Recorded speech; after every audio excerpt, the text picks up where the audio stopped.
Welcome to Partnerships for Profit, the podcast where we bring you inside the world of joint ventures, strategic partnerships, and powerful collaborations. Whether you're looking to expand your network, find new referral partners, or scale your business, you're in the right place. Let's get started.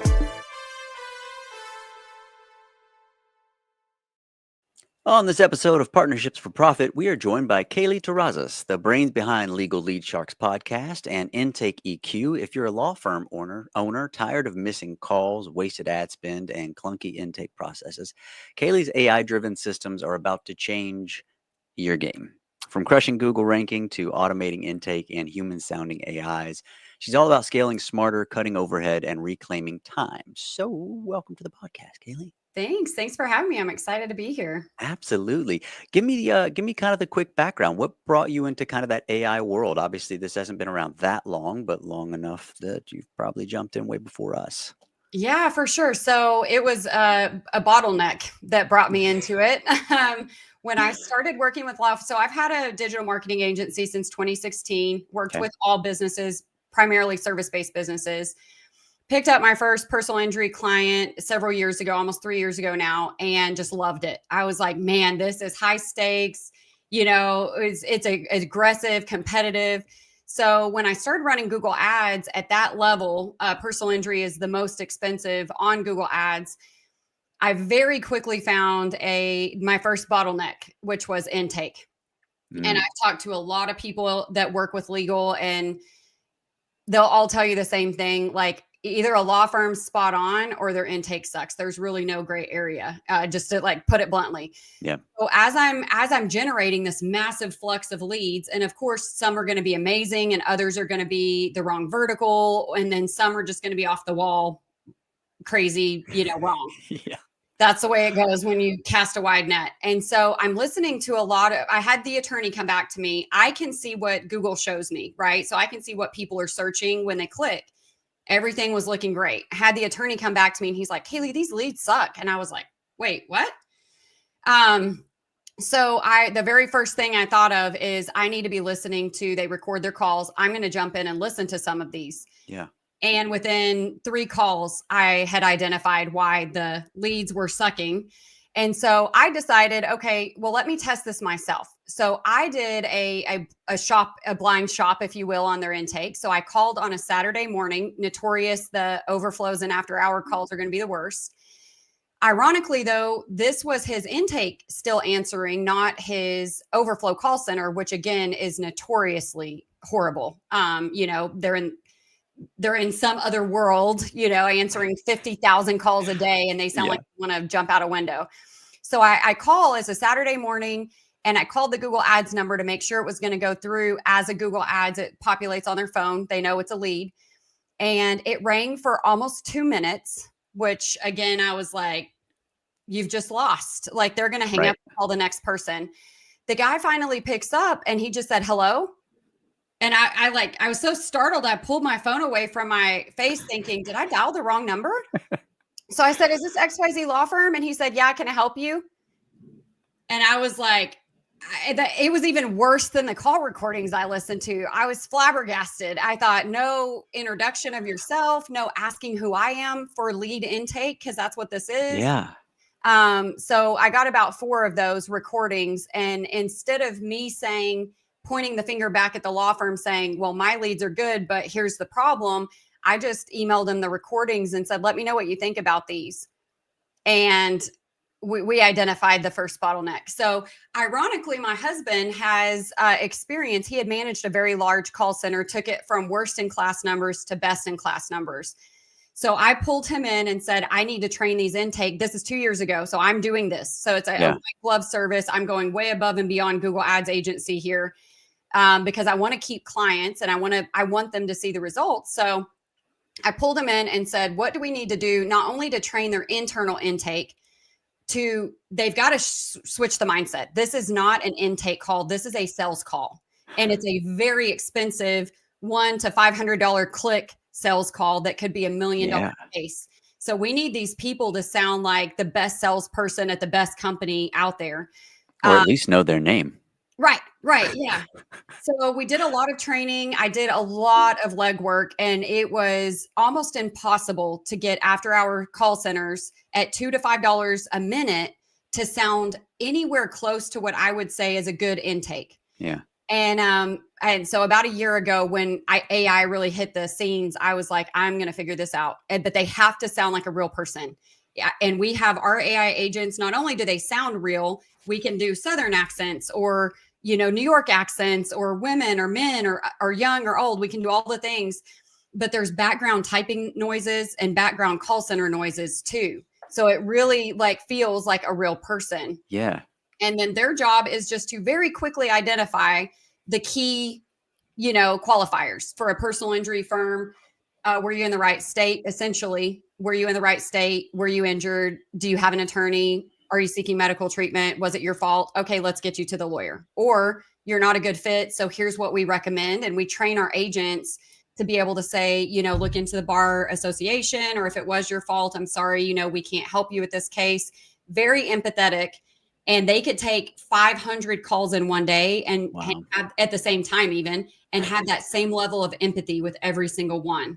And not sound like this guy that was at his kid's birthday party or something, because I could hear everything in the background. And he was very annoyed to take the call on a Saturday morning. So, man, yeah, God, it's so crazy that just being able to pronounce your name in the law firm you work for would have just changed the world. Yeah. You said something I thought was interesting. I'd love to hear your thoughts on it. Have you checked the ranking system of which accents have worked better, or has it depended on where the law firm actually was? We have Southern states. I like to get the Southern accents because we talk slow here. So I'm in Oklahoma City, born in Texas. We get a lot of older people that call and they talk really slow and they need time to talk. So those work better in the Southern states. But other than that, we've got a couple agents that I really love. I typically choose female, especially for personal injury. It just sounds more empathetic, and it's, they have that female touch, I guess you could say. Yeah. So I've got a couple for English and Spanish, and we do up to 6 languages. But English and Spanish are the 2 primary that we use we have the data to show on those law firms. Not only did we cut their intake expenses by a third, but we were converting more leads. And they were also, the intake agents were also to say, again, let's just use personal injury. If it was a personal injury law firm that doesn't practice criminal law, and this was a DUI case, then they'll say, hey, let us get this information to our law firm, and we want to connect you with a trusted criminal lawyer or, a lawyer in that vertical that can help you. And so they email the law firm, criminal injury lead, so that they can do the referral partnership between their other, and it's not just a wasted lead. They already paid for it. They might as well get it to the immigration lawyer, the criminal lawyer, and create some goodwill between them, so that when they have personal injury cases come up, they send that goodwill back. So that's huge. What have you found has been the biggest negative for people, when you're first introducing this AI idea? What is the usual Well, I get a couple things. First is privacy policies, which we check off all the boxes. It's a closed system, so there's no sharing data, and they're getting basic qualifiers. Now, in some verticals, like criminal law would be one, for example, family law, another one. And this is business agnostic. So if you're listening to this and you have a business, the phone rings, you need this, basically. Yeah. But in criminal or family law, where you take a retainer first to be able to book the appointment, our agents will qualify, send them a text message with the link, or be able to take the payment over the phone and then book them to your law firm, all within the same call. So, but we're in a closed loop system. So that's the biggest one for a lot of people, is the privacy, which we have all the privacy policy documents we can provide. The second one is a lot of people are almost cringing because they know that they need to probably offset all of their intake, except for the key, example, you need to keep your paralegals or someone there to sign the case. Sure. We need to transfer to a live person at your firm to work it. Right. But if you had a team of 20 intake, you maybe only need 4 with this system, or less. So I think the biggest hesitation is they love their staff and they love their people. And unfortunately, for people that do work those kind of entry-level jobs, AI is going to eliminate a lot of that, because if my agent can answer 16 calls at the same time, and they can answer 24/7, and they never tap out, they never have a day off or a bad day, and they're at less than a fourth of what your overhead expense on hiring someone would be, or outsourcing that. I mean, so I think it's an emotional, hesitation that they're like, oh, that means I'm Well, going to it's have to just let go of people. Yeah, and the caliber that, you have someone that always seems like they're in a good mood by itself in 2025 is hard enough to do. So Yeah, I'm going to tell you a funny story. Okay, so Yeah. we sell these to Intake EQ is its own business. It's business agnostic. We sell it to all verticals. My husband, he has a lot of clients for his payroll and HR that are like different verticals. So Okay. we had a big solar company here in Oklahoma that started using it for their intake. And the funniest thing is, this guy calls in, and we have them trained to be like as good as anyone that works at your company. We train them. We put all of your information in. You could ask the agent, what's your favorite part about working for the solar company? And they basically will say the mission statement in their own words. They're autonomously thinking it. But one of the guys here in Oklahoma, one of the guys, the person called him. It was an outbound call. They're calling all the solar leads before the tax credit ends. So we're calling like 10,000 people. So outbound sales. And he's like, is this a robot? And she's like, oh gosh, sir, I hope I don't sound like a robot. He said, oh, I'm so sorry. You just are so professional. Like, I'm not used to someone speaking so professionally that, and so politely. But it was the funniest recording. I sent it to the owner because she goes, oh gosh, I hope I don't sound like a robot. And then he stopped and he's like, oh, I'm so sorry, ma'am. I didn't mean to offend you. But that's how real they sound. And yeah, the politeness is so like alarming to people nowadays that people are happy. They're like, is this a real person? Yeah. So Yeah, like again, that's just it's sad to say that makes you stand out as someone you'd want to hire, is that you actually showed up in a good mood and spoke to me kindly. mhm. That I need to question whether we should hire someone because you showed up nicely. Yeah. Man, And that's crazy. people that need bilingual intake, because trying to find bilingual people for your intake in and of itself, even if they Yeah. sound horrible on the phone, is a real struggle for a lot of businesses. So Yeah. that's a huge burden lift too. And has the knowledge that you're looking into, or whatever area they're in. Yep. Those So two things combined. they would know if you're a personal injury, but you've got family law and immigration law all in your law firm. They would know who to transfer the call to.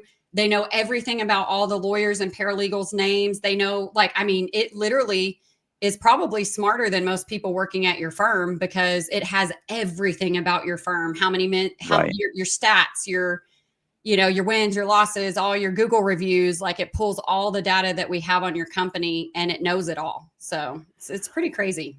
So you've worked, obviously dealt with plenty of law firms. Mhm. Is intake their biggest money hole, or is there other places that it tend to show up, or even your second money hole that you're So finding?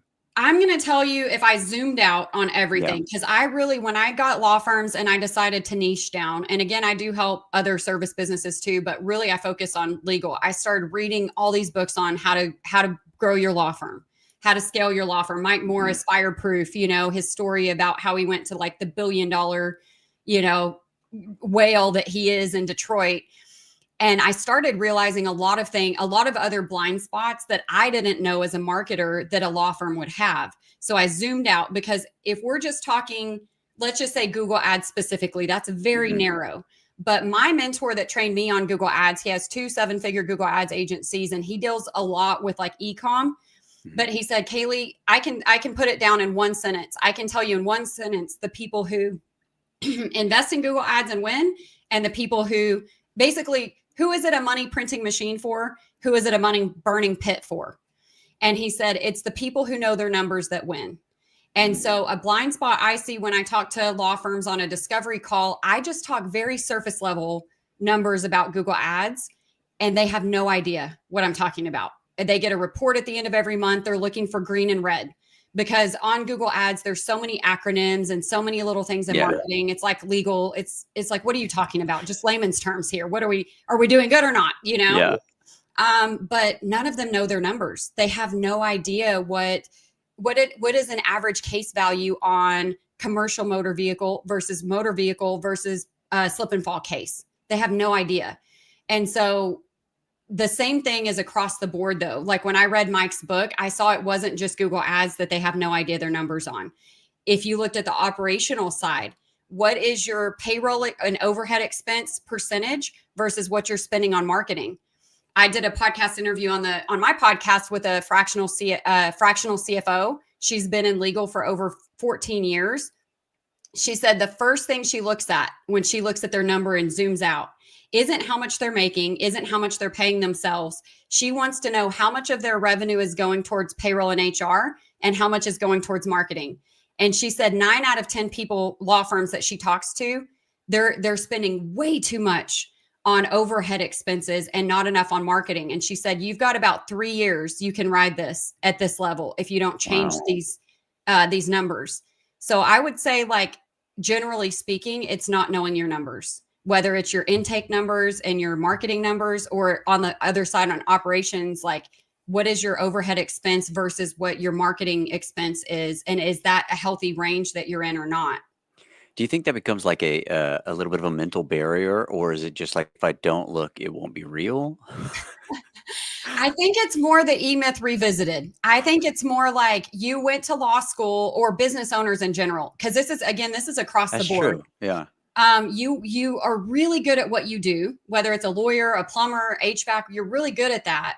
But that doesn't mean you're good at everything else that needs to happen in order for you to not be an employee somewhere doing that job, but owning a business doing that job. And I think that too often, myself included, as a small business owner, we try to wear all the hats, whether it's to save money or just because we haven't gotten around to outsourcing it to an expert and taking that $10 an hour task off of our plate. I think it's just, you don't know what you don't know. In law school, they teach you how to be a lawyer. They don't teach you how to scale a firm successfully. Yeah, and I think you're right. Like, it doesn't necessarily matter your business. Most people want to stay in their lane and hire the marketing person to do the marketing and not worry about these numbers. Mm-hmm. And it's just unfortunate, the entrepreneur, you decided that if you're running the business, this is all you. Yeah. Have you found anybody that you guys started with, and I mean, it was like the smallest tweaks that ended up making them just blow up?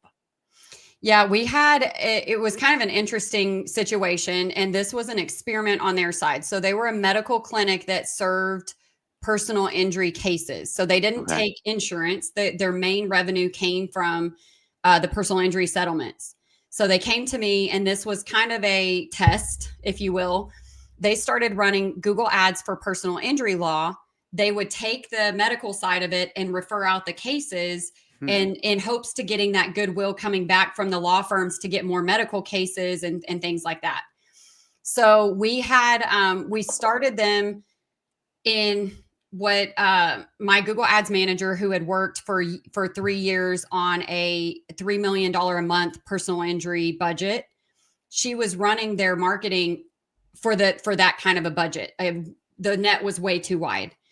And so in letting her go, long story short, because I was doing more managing her than I was with my clients, I went in and made a couple of small tweaks. We narrowed down the parameters. And then I also turned on in Google Ads. At the surface, it looks like, oh, easy. I'll just set up some ads. I'll put some money in and it'll work. But then it's like popping the hood on a car and you're like, whoa, like I only know how to press the gas pedal. I didn't know all of these things were in here. Yeah. So we did little things like their intake. That was a big one. But the second thing that we did is we started helping them refer out cases to other verticals. So if we got a criminal case, we said, why are you not just giving that to the criminal law firm? Because they may have a personal injury case come in. Let's create the same referral system that personal injury, legal does. The second thing that we did is I was like, okay, you guys are based in Texas. Let's put more money into the Spanish market than the English market because it's at a way lower cost to us. Well, those people were converting way higher too. So like they were a better customer for them too. Yeah. And so I was like, well, let's just turn English off and go all Spanish, which they were like, these big changes. They're like, K'Lee, we went from like 100 calls a day to like 6. We're getting nervous. I said, you just have to trust me. I know, but these are 6 quality. These are who we're looking for. Yeah. So we're training the Google machine to know we don't want all of these people. We want these people. And a lot of times that's what people go with a Google ads agency. They come out of the gate strong because they're paying attention and they're really nurturing that account. And then once it starts working, the ads agency will put them on autopilot essentially. And I can tell you, if I do a Google ads, like a Google ads audit on an account, I can tell you in about 3 seconds if you're with a good agency or not. What's the change history look like? Are they active or not? Are they doing search term and negative report audits, which is so tedious, but that's how you train Google. We don't want this one. We don't want this one. Yes, we do want this one. This one. No, this one's not good. If they're not doing that, you're burning money 100% because Google will just keep feeding you the same irrelevant leads. And then third is knowing what levers to pull. Like I was like, well, let's back down our English budget because it's really competitive. It's very expensive. And let's push the gas on the Spanish and see what happens. That was a game changer for them. So when you're first starting with a law firm, what do you kind of do when you're kind of, taking that mile high view? Where do you tend to go first, or does it really just depend on the law firm? Well, I need to know where they're at. I need to know I need to know where they're at in marketing, not just in Google ads. Do they have it? Do they not? And what does it look like? I need to zoom out even more because what I found is a lot of law firms are doing what I like to call blockbuster style marketing. So because that's what they did in the 90s, they did billboards, they did commercials, they did radio, which is all PS, it's branding. That's not marketing. It's just getting your brand out there. And it's it's almost impossible to track your ROI from that too. But I need to know where they're at first. What does all of their numbers look like? How much money are they spending in each of their buckets for marketing? And then what's working? And right there, we get stuck with, they have no idea. When I ask, what's your lifetime value of a client? Oh, we don't calculate, law firms, we don't calculate it like that. I'm like, yeah, you can. So if you closed 100 settlements last year that were car accidents, we need to take how much those settlements were, divide it by 12, and that's the value of a car accident to your firm. Yeah. And I need to know that in order to properly allocate your budget in Google Ads to make sure you're net positive, not net negative. Again, if your ads account has been running for 3 years at, say, $40,000 a month budget, either your ads agency has put you on autopilot or you're not making money with Google Ads. Because if I know your numbers, then I can say, okay, I can work backwards in the math and say, if I get you 10 of these kind of cases, we're net positive by this much. That means, at the end of the year, you should be reallocating some of that settlement money to feeding the machine that's printing money for you. So, but you don't know that if you don't know your numbers. So the first place I have to start, it's like if you're going on a trip and you're like, here's where I want to be, K'Lee. I want to go to New York. And I'm like, okay, so where are you now? And they're like, oh, I don't know. I know. I'm like, well, like the reason Google Maps or works is because you have a starting point and then you have a destination. Yeah. So that's where we have to start is where are you and where do you want to go? And then how can we get you there? Yeah. Okay. So let's say this. So say I've been with a marketing firm for, 3 years and of course there's that, well, we've just had them for so long. What's the easiest way without going, hey, can you tell me what we're doing here? Mm-hmm. The owner, the founders could go, let's look at a few things and this will give us the best idea of what's really going on. And do we need to maybe switch? So because I come across this a lot and I love the loyalty and I hope my clients are that loyal to me too, but I actually put together, if you guys, you'll have all my contact information. I put together a self-audit checklist for your Google Ads. Oh, fantastic. So that not only do you know where to look, so log into your own account, you know where to look, but then what are you looking at? Yeah. Like, what is that number telling you? And then if you see in the change history, no change for a month or 3 months, red flag. Like you can stop the audit. I can tell you right now, they're not doing anything. So, and then it goes through all the other numbers. Like what are the numbers you should be looking at? What do those numbers mean? And then essentially, how do you calculate, is this a money printing machine for me or is this a money burning pit for me? and people they've been burned by other agencies. They're like, oh, Google doesn't work. Here's the thing. There wouldn't be the Morgans and Morgans spending millions of dollars a month on Google ads if it didn't work. So it's not working because you don't know the numbers to make it work. You don't know something's wrong. Your machine's broken. Yeah, it's not the car, it's the driver. Right. Yeah. And legalleadsharks.com would be where they could find the link and all that for that information. Or info@legalleadsharks.com. Just email me and let me know I want the self-audit checklist, and happy to send it over, and you can take a look peek behind the curtains yourself and actually know what you're looking at, and then decide for yourself if you feel like you're getting your money's worth from the agency that you're working with. Before I let you go, give me, what do you, and I would say like, what do you see in 5 years? But let's be real, AI's like flying. Give me like a year from now. Where do you see, let's just say, where do you see you guys being? Because obviously you're going to continue developing in that world. Where do you see you guys being able to take on in the next year? That's really exciting. And I heard one of my favorite marketers, Daniel Priestley, has the book Oversubscribed. If you haven't read it and you're a business owner, you should read it. It's amazing. But he said, what AI is doing right now, like the LLMs, for example, ChatGPT, Gemini, Claude, they are advancing every 3 months. They're doubling in knowledge. That is unfathomable for us. So he said what's happening with AI right now is almost like when the cars were introduced and the buggies were going away, or electricity.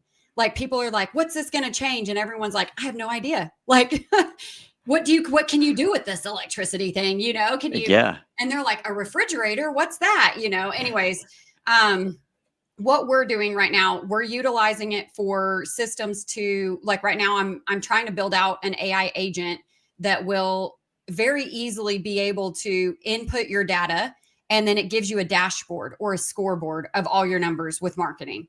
Wow. And so then you get to self-determine and know where you're at and say, whoa, Google is where 90% of my leads and my money is coming from. Why am I spending money on $100,000 a year on billboards? Yeah. You know what I mean? I'm going to take that 100,000 and move it to the money machine and then double my money there. So I'm working with that. Of course, the AI agents are amazing. The phone agents are changing the game. I've got other partners that I'm working with. Like one of them is trying to integrate my AI agent into, it's called lawoffice.ai. And essentially it's a closed system, so it's protected, but it would do so much of the casework for them. And then also he's integrating in like HR and payroll with my husband, like credit card processing, getting a system where you can just have one area running for you. That's the direction we're going, where we can plug in a bunch of stuff to one machine. And then it's like, okay, now everything is like running as much as possible without the VA work, the admin work being eliminated. And it would basically be taking a you and having it be able to report and say, here's what we're dealing with, here's what all I have going on, and here's the numbers we're looking at. Yeah.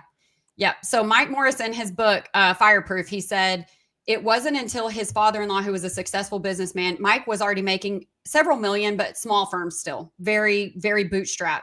Yeah. He said, okay, he asked him a series of questions about his numbers.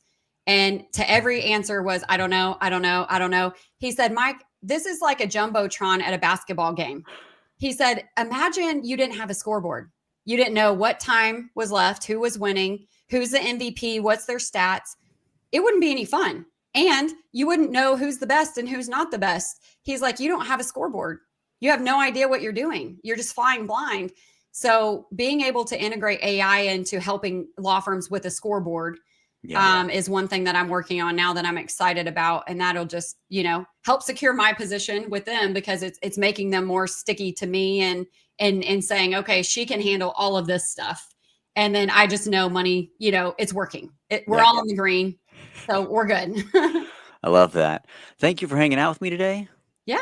Had a good time. Lots of info. If you guys haven't, go check out Legal Lead Sharks, the podcast, because she has some great people on there. I was kind of flipping through your Instagram and stuff earlier. Some really, even just the short clips I was pulling, I was like, these are great.